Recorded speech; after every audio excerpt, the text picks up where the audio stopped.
go je. Don't scared. Don't think so much.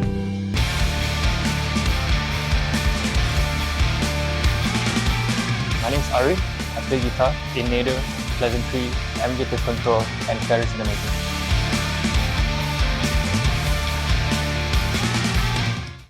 So I started playing guitar when there was a guitar lying around the house while I was a kid growing up. I saw my elder brother playing it and thought it sounded cool. Then I picked it up when I was about 12 years old, struck a chord, and thought it sounded really cool. And from there, it's history. There is no connection between the music I create and my current job. I'm an accountant in one of the big 4 audit firms. So setting up boundaries between work and life is very important. I always set aside time to do what I want, be it making music or spending time with family, friends, etc. We can't be robots. Work doesn't dictate our life. Although I got into trouble several times for missing deadlines due to this, I think it's worth it.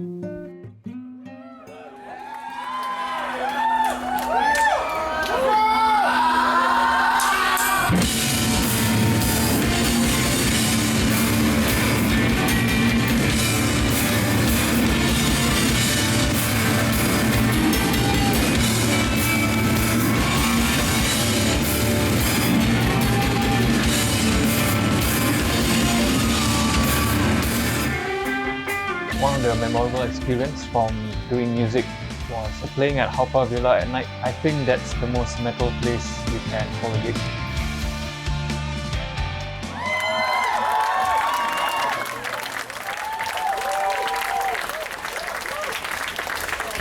So the bands that I really look up to are Mono, Envy, Skramz, Heaven in the Arms, and this German band which I might pronounce wrongly. It's called Der Weg einer Freiheit.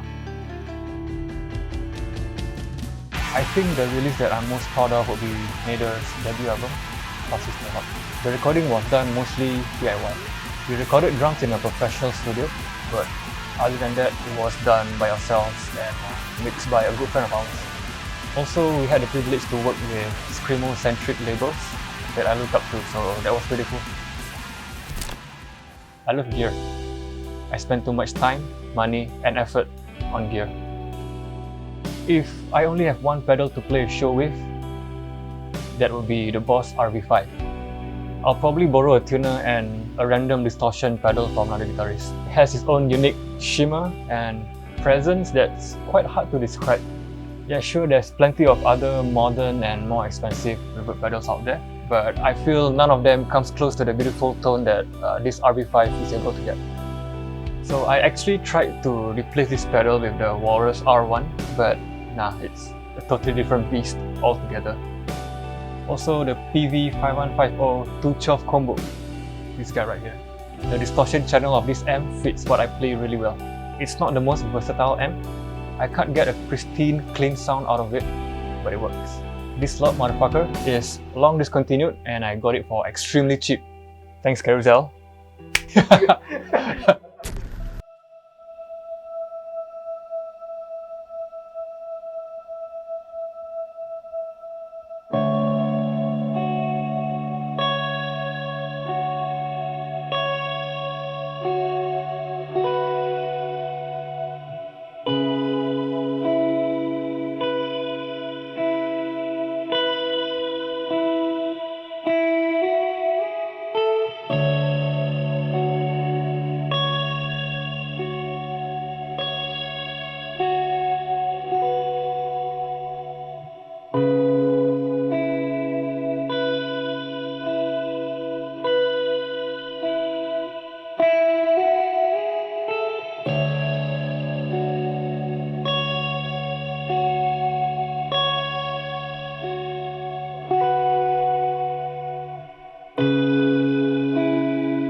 I build pedals under the name Mistweaver Effects.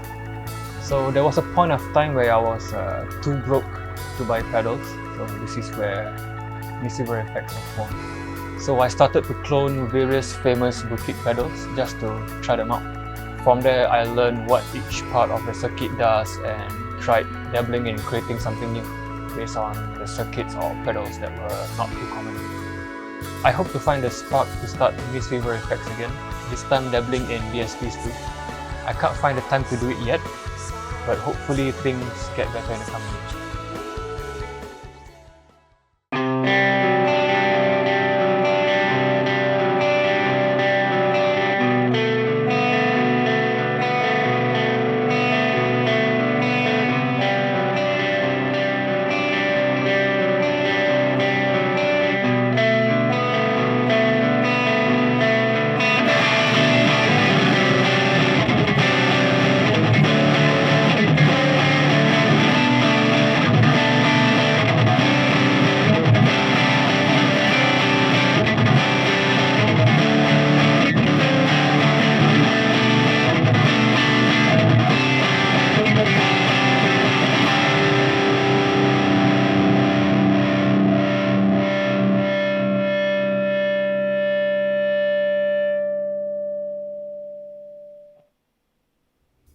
Also, I listen to as much music as possible for inspiration, which I have no issue with because I truly enjoy listening to music.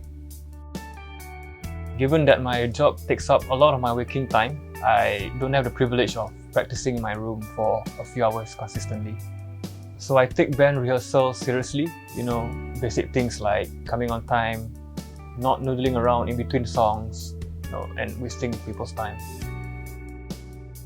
My ethos in music as a musician is to always remain humble and focus on making the best music as possible before making a lot of noise on social media.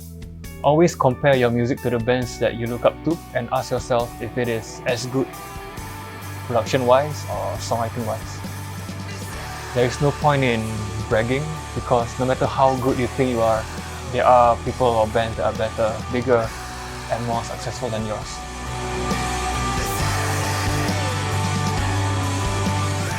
Unless you're Steve Vai or Iron Maiden.